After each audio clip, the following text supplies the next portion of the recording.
Imagine this. You're standing in the middle of a storm. Around you, the world is loud, chaotic, and relentless. Social media is buzzing with negativity, deadlines loom like dark clouds, and every step you take feels like walking through quicksand. Now imagine, in the middle of this storm, finding a calm, unshakable center, a place where your words heal, not hurt, where other people's opinions no longer define you, where misunderstandings dissolve before they form, and where you can finally breathe, free of the pressure to be perfect. This isn't some fantasy, this is the promise of Toltec wisdom. And today, we're going to uncover 4 ancient agreements that can transform your everyday life into something extraordinary. Think about this for a moment. Every word you speak is like a drop in a pond. It ripples outward, touching everything in its path. Some words soothe and nourish, while others scorch and destroy. The first Toltec Agreement, be impeccable with your word, invites us to choose our words wisely. But what does this actually mean in today's world? Let's break it down. In the digital age, our words aren't just spoken, they're tweeted, texted, and posted for the world to see. A single comment can spark outrage, build a bridge, or start a war. Every time you post something online, you're planting a seed. The question is, what are you growing? A forest of connection or a field of weeds? But this isn't just about the words you use with others, it's also about the words you use with yourself. How many times have you told yourself, "I'm not good enough, I'll never succeed," or "Why did I even try?" These words stick. They settle in your mind and become the story you tell yourself. So here's the challenge. Speak with integrity, not just to others, but to yourself. Choose words that uplift, encourage, and inspire. Instead of saying, "I can't," try saying, "I'm learning." Instead of "I'm a failure," try, "I'm growing." And the next time you feel like gossiping or venting online, pause. Ask yourself, am I adding beauty to the world, or am I fueling the storm? Words have power, but what about the words others throw at us? How do we shield ourselves from their sting? Picture this. You're walking down the street and someone you've never met yells, "Hey, you're terrible at walking." Sounds ridiculous, right? You'd laugh it off because you know it's not true. But what about when criticism comes from someone you know? A co-worker, a friend, a stranger online? Suddenly it feels personal. Here's the hard truth. It's never about you. When people criticize, insult, or hurt you, they're projecting their own fears, frustrations, and insecurities. You're just the screen onto which they're throwing their internal chaos. Take social media, for example. You post a photo and someone comments, "Who even wears that?" It's easy to spiral into self-doubt, but pause for a moment. That comment says more about them than it does about you. Maybe they're having a bad day. Maybe they're projecting their own insecurities. Maybe they just need a nap. The second agreement, don't take anything personally, is a superpower in disguise. It's the ability to let other people's negativity bounce off you like raindrops on a windshield. It's the realization that their words are a reflection of their reality, not yours. And the best part, when you stop taking things personally, you become unstoppable.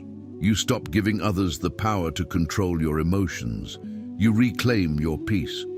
So the next time someone throws shade your way, smile and think, this is about them, not me. Now that you're immune to criticism, let's tackle the real villain of modern life, assumptions. Here's a scenario. You send a text to a friend, "Hey, want to grab coffee?" Hours pass, no response. Your mind starts racing. Did I say something wrong? Are they mad at me? Are they avoiding me? Before you know it, you've written an entire soap opera in your head. Sound familiar? That's the danger of assumptions. They fill the silence with stories that may not be true. And let's be real, those stories are usually worst-case scenarios. The third agreement, don't make assumptions.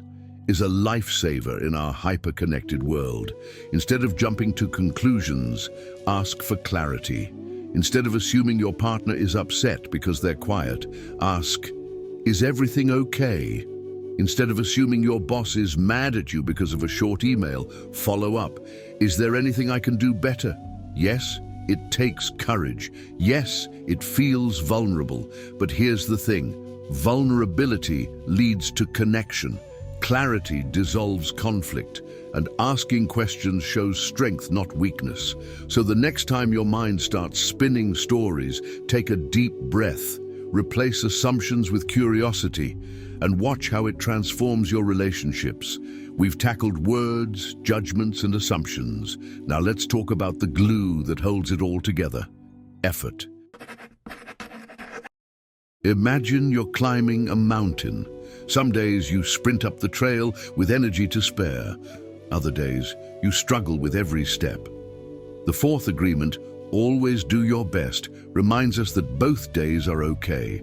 Your best will change from moment to moment, and that's perfectly normal. In today's hustle culture, we're taught to measure ourselves by impossible standards. Productivity is glorified, and rest is treated like a weakness. But here's the truth. Your worth is not tied to how much you achieve. It's tied to your effort, your heart, your intention. Doing your best isn't about being perfect. It's about showing up fully, even when things are hard. It's about giving what you can, not what you think you should. And it's about being kind to yourself when your best looks different than yesterday's. So take a moment to ask yourself, what does my best look like today? Maybe it's finishing a project. Maybe it's spending time with loved ones. Or maybe, just maybe, it's taking a nap. Whatever it is, honor it, celebrate it, and know that it's enough. So here we are, 4 agreements, 4 simple yet transformative principles. 1. Be impeccable with your word. 2. Don't take anything personally. 3. Don't make assumptions. 4. Always do your best. These aren't just ancient teachings. They're tools for living well in a world that often feels overwhelming. Imagine what your life could look like if you embrace these agreements. Imagine a life where your words uplift, where criticism rolls off your back, where clarity replaces confusion, and where every effort you make fills you with pride. The Toltecs called this a path to freedom, and the best part? You don't need a map. You already have everything you need to begin. So here's your challenge. Start small. Pick one agreement to focus on today. Maybe it's speaking kindly to yourself. Maybe it's letting go of a judgment. Whatever it is, take that first step. And if this video resonated with you, don't forget to like, subscribe, and share. After all, the world could use a little more Toltec wisdom, don't you think? And hey, if you're still assuming your friend is ignoring your text, maybe it's time to check if they dropped their phone in the toilet.